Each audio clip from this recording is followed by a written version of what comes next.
La TVT au cœur de l'information.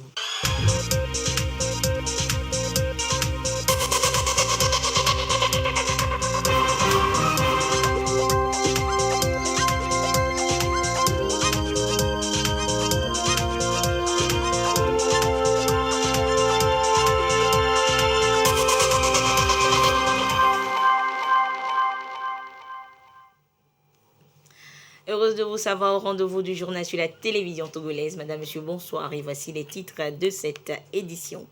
Le terrorisme ne cesse de gagner du terrain sur le continent africain et il urge de le freiner. Les présidents de parlement africains sont à Doha, au Qatar justement, et tablent sur la question. Le Togo prend part à cette rencontre avec la présence de la présidente de l'Assemblée nationale, Yawa Djigbodi Itiegan. La météorologie togolaise veut mettre en place une nouvelle stratégie de communication. Il est question de permettre à chaque Togolais de pouvoir comprendre et exploiter les informations météorologiques. Les détails dans ce journal. Et puis après plusieurs cas de faux certificats de test Covid à l'aéroport international Gnassingbé Yadima, le présumé faussaire a été appréhendé. Il a été présenté à la presse ce jour. Voilà donc pour les titres. Les présidents des parlements africains sont mobilisés pour venir à bout du terrorisme sur le continent. Ils se sont donné rendez-vous à Doha, dans la capitale de l'État du Qatar, pour 2 jours. Ils vont évoquer le sujet et définir des approches de solutions durables pour vaincre l'ennemi commun. Et c'est à l'initiative du Bureau des Nations Unies contre le terrorisme avec l'Union des parlementaires africains et le Conseil de choix de l'État de Qatar. La présidente de l'Assemblée nationale, Yawa Djigbodi Itiegan, participe à cette rencontre. Le compte-rendu depuis Doha de Prudence Kossi Zissou. Comprendre la menace terroriste en Afrique, les nouveaux défis et les mesures nécessaires, le phénomène gagne en ampleur autant qu'il fait couler d'encre. Les pays du Sahel et du Golfe de Guinée sont particulièrement touchés ces dernières années par ce fléau incontrôlé. L'urgence d'agir vite et très vite devient un impératif. Les parlementaires africains se préoccupent de la situation. À Doha, au Qatar, une conférence est consacrée au sujet. La présidente de l'Assemblée nationale, Yawa Djigbodi Itiegan, prend part activement aux travaux aux côtés de ses pairs. Le Bureau des Nations Unies contre le terrorisme, qui porte l'initiative avec l'Union parlementaire africaine et le Conseil de la Choura de l'État du Qatar, entend tirer les leçons de la lutte contre les menaces terroristes existantes et émergentes sur le continent africain. Et comme la sécurité n'a pas de prix, mais elle a un coût, la conférence de Doha va donc proposer des stratégies pour combattre de façon efficace l'ennemi commun qu'est le terrorisme. Plusieurs intervenants qui se sont succédés à cette tribune ont évoqué entre autres la nécessité pour les pays touchés par ce fléau de revoir à la hausse les ressources relatives aux questions sécuritaires, de subvenir aux besoins des populations affectées par des crises, d'intensifier la coopération sous-régionale et continentale sur des questions liées à la défense et la sécurité et d'adopter des démarches inclusives avec l'implication de la société civile et des ONG. L'adaptation des législations aux nouvelles menaces est l'une des alternatives proposées. En attendant l'application de ces solutions évoquées, l'instabilité causée par le terrorisme en Afrique avance à grands pas, menaçant ainsi les efforts de développement et crée la désolation chez les populations. L'urgence d'agir et solidairement s'impose plus que jamais aux États africains. Et sachez que la présidente de l'Assemblée nationale, Yawa Djigbodi Itiegan, prendra part demain, jeudi, à un panel aux côtés de ses pairs de la République démocratique du Congo, de l'île Maurice, du Maroc et de la Guinée et Bissau. Sa communication portera sur les menaces terroristes au Togo et sur le continent africain, mesures nécessaires pour y faire face. Nous y reviendrons donc dans nos prochaines éditions. La zone de libre-échange continentale africaine ZLECAf a été lancée depuis le 1er janvier 2021, un peu plus d'un an après son opérationnalisation. Où en sont les États partis? Cette zone présente-t-elle réellement des opportunités au pays en termes d'échanges commerciaux? Les éléments de réponse dans ce dossier réalisé par Ekwe Salah. un peu plus d'1 an que la zone de libre-échange continentale africaine est lancée. Les premiers échanges commerciaux dans le cadre de cette zone ont concerné quelques produits, notamment les boissons alcoolisées, les produits cosmétiques, mais aussi les matières premières. Des produits dont 88% des négociations sur les règles d'origine ont été conclues. Il y a énormément de produits dont les lignes, dont les règles d'origine ont été finalisées. Il y a quelques produits qui restent avant que les échanges ne démarrent effectivement. Il faut revoir par exemple les levées tarifaires. Les pays sont en train de le faire. L'opérationnalisation, certains pays sont prêts. Donc, au fur et à mesure que les pays sont prêts sur certains produits, ça commence. À ce jour, les 42 pays ayant ratifié l'accord sur la ZLECAf ont convenu de la libéralisation de 90% des lignes tarifaires. Cet engagement devra leur permettre de réduire, voire supprimer leurs droits de douane sur 90% des marchandises échangées dans le cadre de ce marché commun. Au niveau macro, la ZLECAf présente des opportunités pour l'Afrique. Maintenant, au niveau micro, si je prends les États et les opérateurs économiques opérant dans ces différents États, évidemment, il y a des avantages qui peuvent être tirés de cette nouvelle zone, mais il y a quand même des risques et quelques contraintes. Parce que les économies ne sont pas au même niveau de développement. Au niveau du Togo, le processus avance assurément. Le pays explore déjà des pistes pour permettre au secteur privé de tirer profit de ce marché de plus d'1,3 milliard de consommateurs. Un des défis que nos PME rencontrent, c'est au niveau des emballages. Lorsque vous prenez les emballages, parfois ces emballages sont beaucoup plus coûteux que le contenu lui-même. Et nous travaillons avec certains industriels qui sont installés pour que certains emballages identifiés puissent être produits localement et permettre la réduction des coûts de revient. Le Togo entend miser sur le secteur agro-industrie, textile, services et miniers pour conquérir la zone de libre-échange continentale africaine. Le pays a déjà élaboré sa stratégie nationale ZLECAf, un instrument dont il va se servir pour tirer pleinement profit des opportunités qu'offre ce marché unique africain.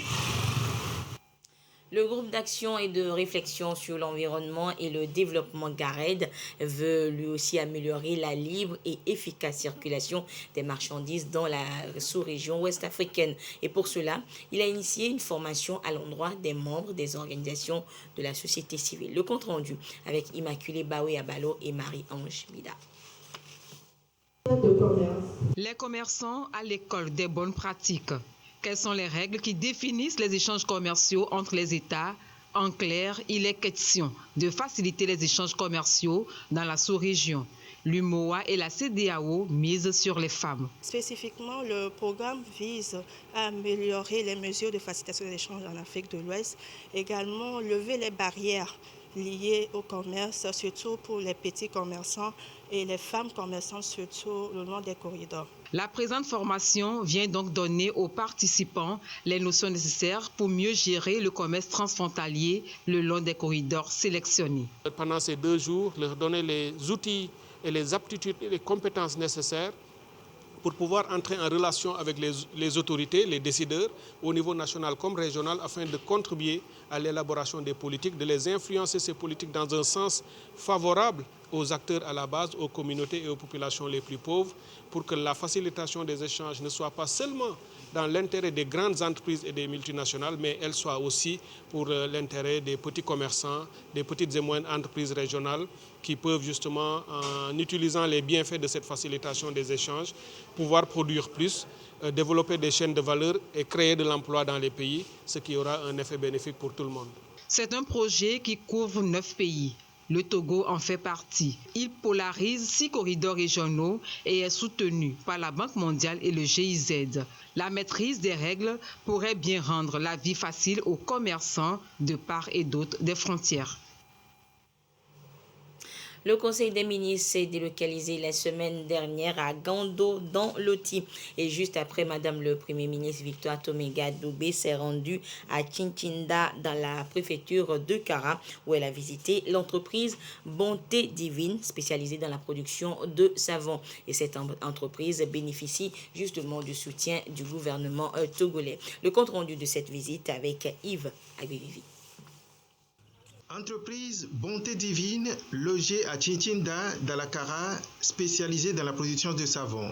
Elle reçoit la visite de Madame le Premier ministre Victoire Toméga-Doubé et sa délégation, venue constater les résultats des financements accordés par le gouvernement dans l'équipement de la structure, 2,5 millions de francs CFA, puis 3,5 millions de francs CFA via la plateforme numérique de financement des jeunes afin de faire face aux effets de la Covid-19. Des financements qui ont permis à l'entreprise de survivre, en plus de renforcer sa capacité de production à plus de 60%. Que de joie exprimée par les responsables au chef du gouvernement. Nous faisons du savon, on a commencé avec suie et savon. Après on a ajouté épervier. Maintenant on a ajouté encore épervier plus. Vraiment je remercie le gouvernement togolais. Je remercie Madame le Premier ministre. Je remercie aussi Fayez. Et je remercie aussi le peuple togolais. Parce qu'avec ça, nous rendons grâce à Dieu. Et avec cette entreprise, vraiment, là où nous sommes, c'est l'argent de l'entreprise. Et on était dans une petite pièce. Aujourd'hui, nous sommes ici. Cela montre que ça marche. Avec ça aussi, nos enfants vont à l'école. Les financements du foyer, c'est très bon. C'est l'intérêt moins. Ils ne nous bousculent pas comme ça et on arrive à faire nos besoins avec fier d'être togolaise et d'être à Kara pour travailler et servir ma nation et mes frères. Je dirais à la jeunesse togolaise de se lancer. L'entrepreneuriat, c'est une activité qui est un peu difficile, mais qui vit longtemps. Le gouvernement est derrière eux pour les aider. Satisfaite des résultats, le Premier ministre a encouragé l'entreprise qui en a la capacité à beaucoup plus d'audace afin d'alimenter en plus du Bénin et du Burkina Faso d'autres pays de la sous-région.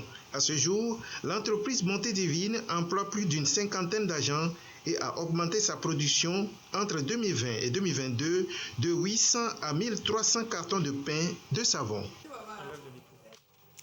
Point de presse sur l'évolution de la situation sanitaire liée au Covid-19 ce mercredi.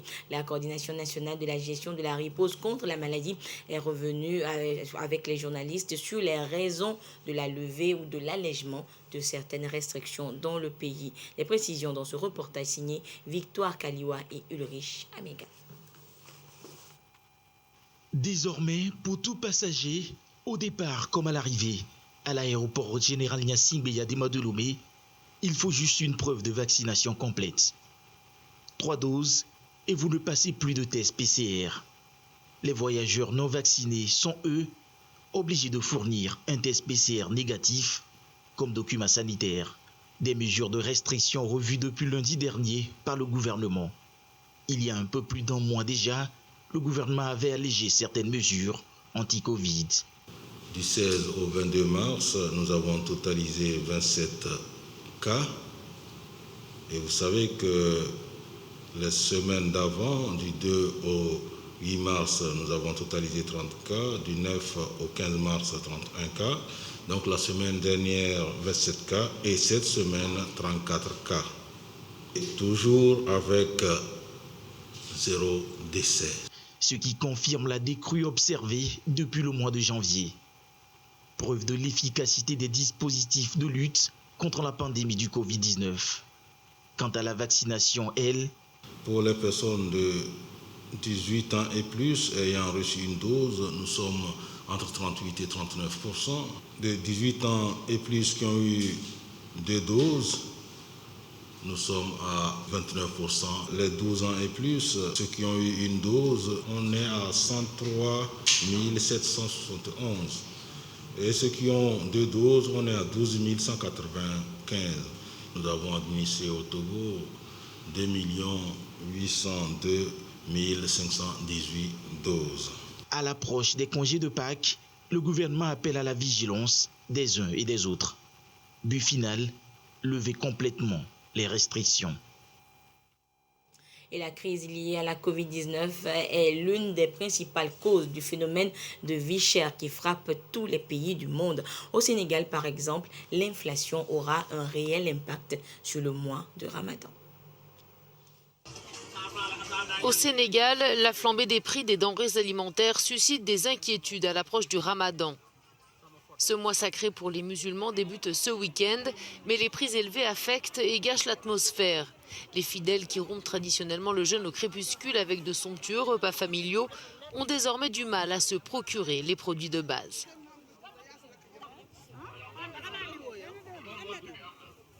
Rien n'est accessible aujourd'hui, tout est cher. Avant, j'achetais un sac de choux à 8 000 francs CFA. Aujourd'hui, il coûte entre 15 000 et 20 000 francs CFA. Et c'est le cas pour tous les produits. Si cette situation perdure et n'est pas réglée avant le Ramadan, nous risquons de rompre le jeûne au pain de son. La pandémie de Covid-19 et la guerre en Ukraine ont provoqué une hausse des prix des produits de base. Tout comme, selon certains, la série de mesures économiques imposées au Mali par la CEDEAO depuis janvier, notamment la fermeture des frontières. Il y a tous ces problèmes-là, c'est la frontière, il faut qu'ils ouvrent la frontière. La frontière, toutes les produits sont là-bas, il faut que ça rentre. Si la frontière est fermée, qu'est-ce qui va rentrer? Sur les marchés locaux, pourtant toujours bondés, tout le monde est un peu dépité.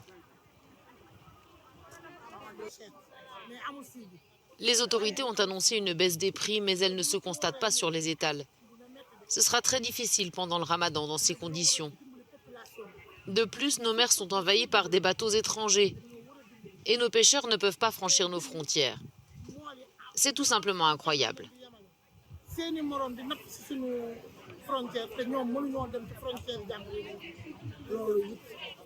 Et outre les prix des denrées alimentaires, ceux du carburant, eux aussi, s'envolent.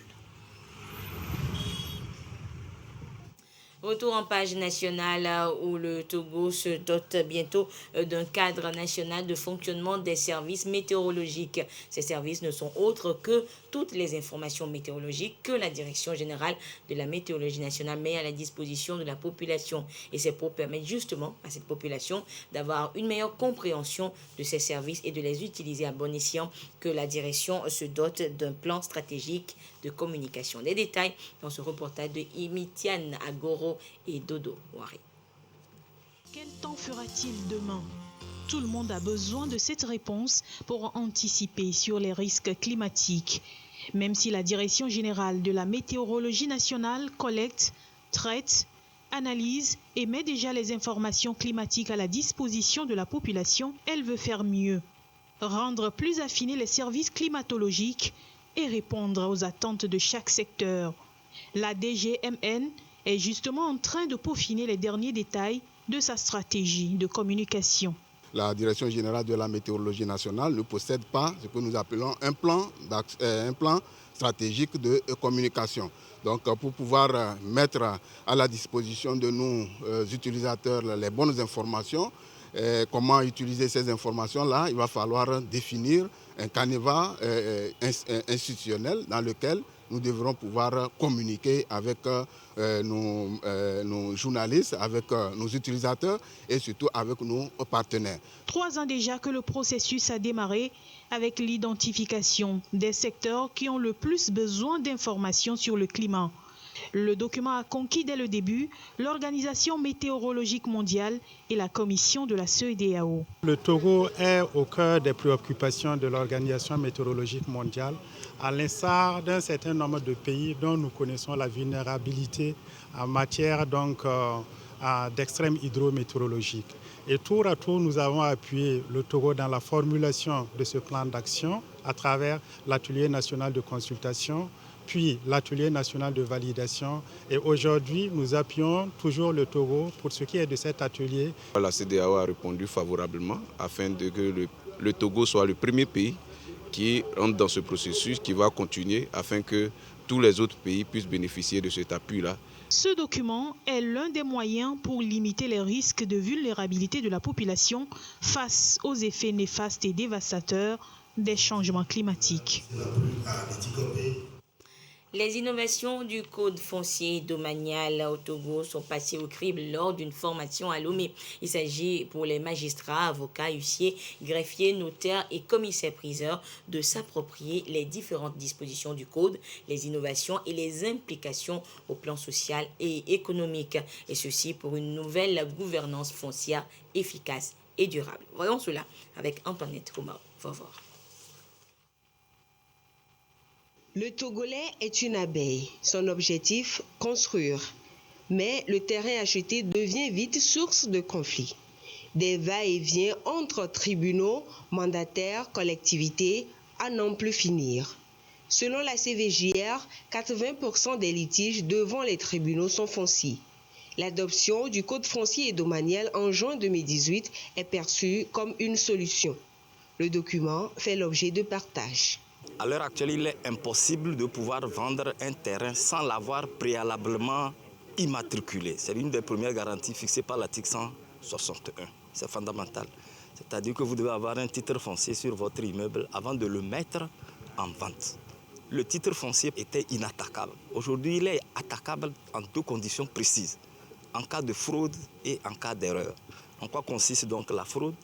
C'est pendant que vous êtes, par exemple, en litige au niveau du tribunal, votre adversaire s'amuse, on va le dire ainsi, à aller faire immatriculer l'immeuble objet du litige entre vous deux. Dans ces circonstances-là, la loi aujourd'hui permet au juge d'annuler ces titres fonciers-là. Une bonne connaissance des innovations introduites va permettre de régler au mieux ces litiges. Ça pourrait bien être aussi un début de règlement pour le phénomène double vente. Aujourd'hui, il y a très peu qui n'en souffrent pas. Dans la nuit du 28 au 29 mars dernier, une jeune portefaix d'une vingtaine d'années a été agressée mortellement au couteau. Il saisit le commissariat de police du 5e arrondissement a mené son enquête et le présumé auteur de cet acte a été interpellé. Le récit des faits avec Lorraine Peto et Edwige Atakbarbaseb. Il ressort des premières investigations que la victime, Feu Aziabo Fabrice, âgé de 20 ans, de nationalité togolaise, portefaix au grand marché de Lomé sans contact téléphonique, a été accusé par son agresseur, le nommé Albarka Abdul Rachid, âgé de 22 ans, de nationalité nigérienne, revendeur de friperie au grand marché de Lomé sans contact téléphonique, d'avoir volé son téléphone portable, ce que la victime n'a pas reconnu. Il s'en est suivi une bagarre, au cours de laquelle le nommé Albarka Abdul Rachid a sorti un couteau et poignardé à 2 reprises sa victime à la cuisse gauche et à l'épaule droite, occasionnant des blessures profondes ainsi qu'une hémorragie importante qui a provoqué la fuite de l'agresseur. Grâce à la prompte diligence des éléments de la brigade du littoral de la police nationale, ce dernier a été interpellé et mis à la disposition du commissariat de police du 5e arrondissement chargé de l'enquête. Sur instruction de M. le procureur de la République à Lomé, le corps de la victime a été déposé à la morgue et l'agresseur placé en garde à vue pour les nécessités de l'enquête. C'est le lieu de relever la bonne collaboration de la population togolaise avec la police nationale, grâce à laquelle le forcené a été interpellé afin de répondre de ses actes devant la justice. Et vous suivrez donc la présentation. L'autre faussaire de cartes de faux carnets de vaccination de Covid-19 à l'aéroport international Nyazingbe et Adima dans nos prochaines éditions. Le Togo fait la promotion de son artisanat, du génie créateur de ses artisans à travers l'exposition des produits artisanaux. Et c'est à la faveur donc du Miato qui bat toujours son plein du côté de l'esplanade du Palais des Congrès de Lomé. Et le Miato accueille également d'autres artisans venus d'Afrique et d'ailleurs. Les précisions avec Yata Aratem. La créativité des artisans congolais ici au Miato. De la sculpture à la peinture, du salon complet et décoratif, de magnifiques œuvres exposées. Mon produit phare, en fait, c'est le pouf Bazé Bilamba, de son nom traditionnel. Donc, c'est une chaise basique en liane sans grand confort, que j'ai modernisé et qui trouve maintenant sa place dans un salon, dans une chambre, dans un jardin.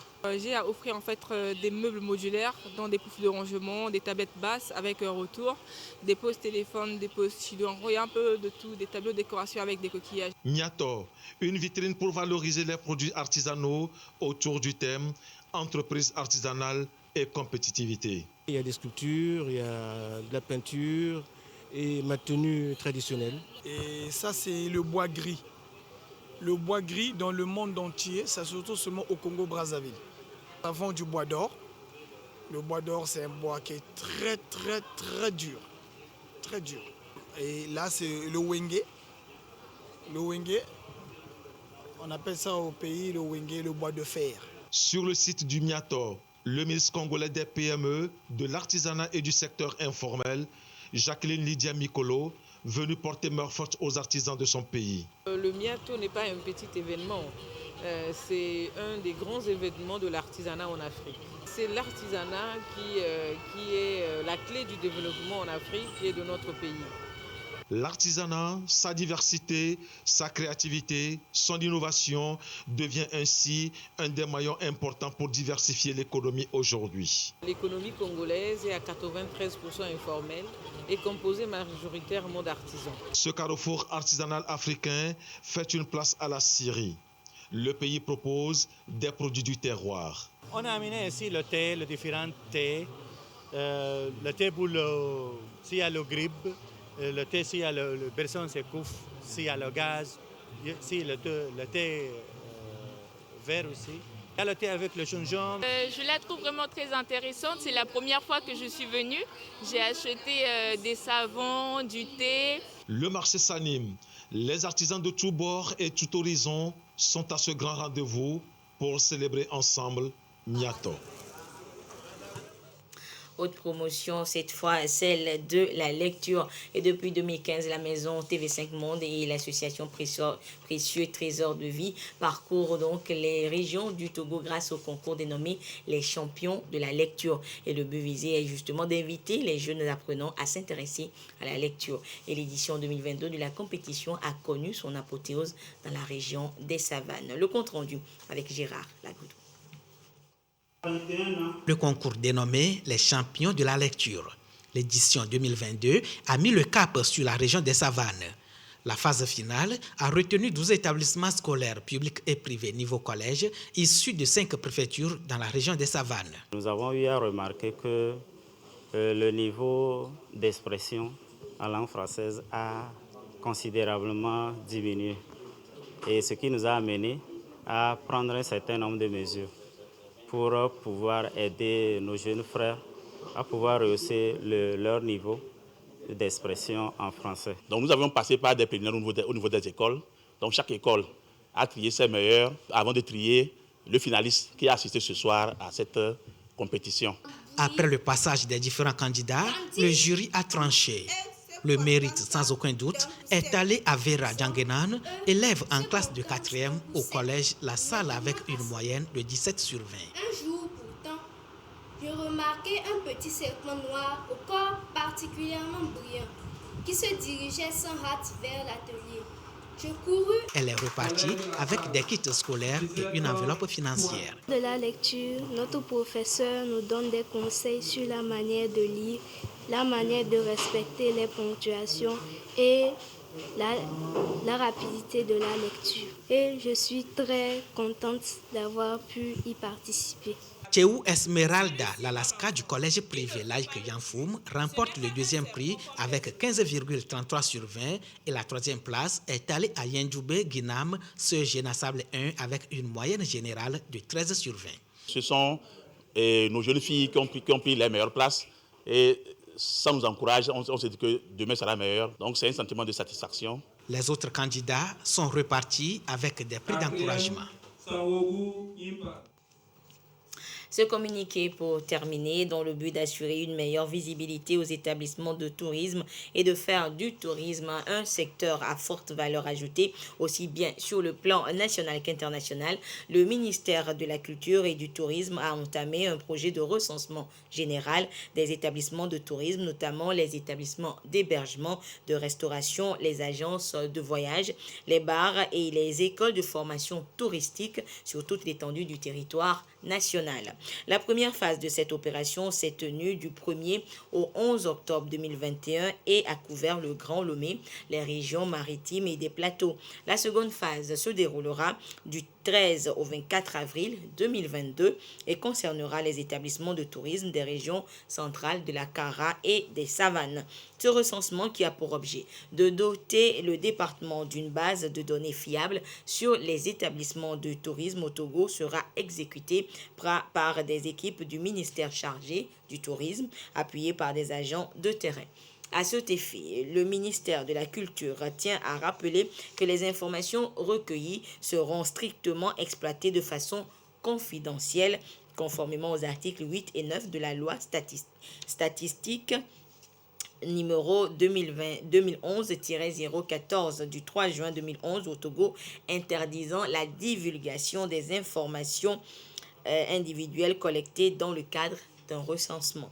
Et en vue de contribuer à la réussite de cette opération, le ministre en charge du tourisme compte sur la bonne collaboration de tous les opérateurs touristiques et les invite à réserver un bon accueil aux agents recenseurs. Et c'est signé donc Dr Kossi Lamadokou, ministre de la Culture et du Tourisme. Ainsi se referme cette édition. Merci de votre fidélité à la télévision togolaise. Excellente suite de nos programmes. Au revoir.